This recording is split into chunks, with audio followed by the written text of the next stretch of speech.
কোরআনের মতন দৌলত দিয়ে, ইসলামের মতন দৌলত দিয়ে আমাদেরকে দুনিয়ায় ছেড়ে দেননি, আমাদেরকে সৃষ্টি করে দুনিয়ায় ছেড়ে দেননি।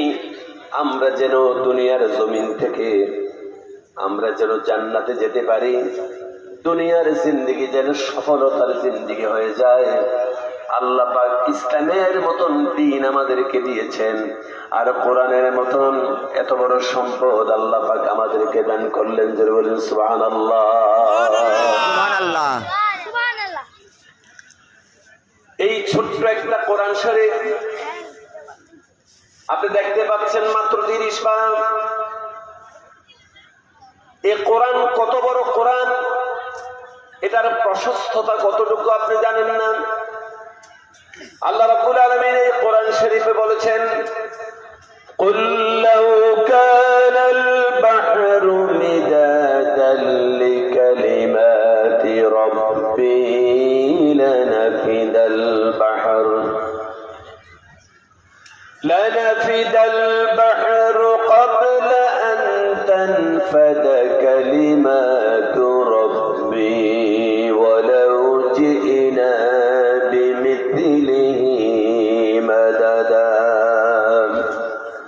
হে রাসূল, আপনি বলে দিন, লাউ কানাল বাহরু মিদাদান লিকালিমাত, সারা পৃথিবীর সমস্ত পানিগুলি যদি কালি বানানো হয়, আর তা দিয়ে যদি এই পবিত্র কালামের ব্যাখ্যা লেখা যদি শুরু করা হয়, লিখতে লিখতে সারা পৃথিবীর সমস্ত পানিগুলি শেষ হয়ে যাবে, আমার রবের কলেমার ব্যাখ্যা লেখা শেষ হবে না।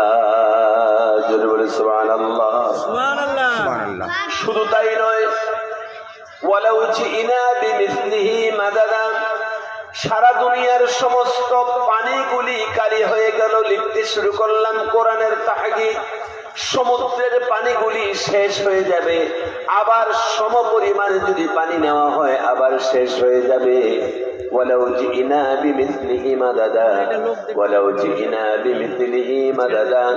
এই প্রক্রিয়া যদি সমুদ্রের পানি 1000 বার শুকানোর পরে 1000 বার যদি আবার ভরে যায়, তাহলে এই 1000 বার নয়, 100 বার নয়, লক্ষ লক্ষ বার নয়, কোটি কোটি বার, অসংখ্য বার এই সমুদ্রের পানি যদি লিখতে লিখতে কিয়ামত পর্যন্ত মিলিয়ন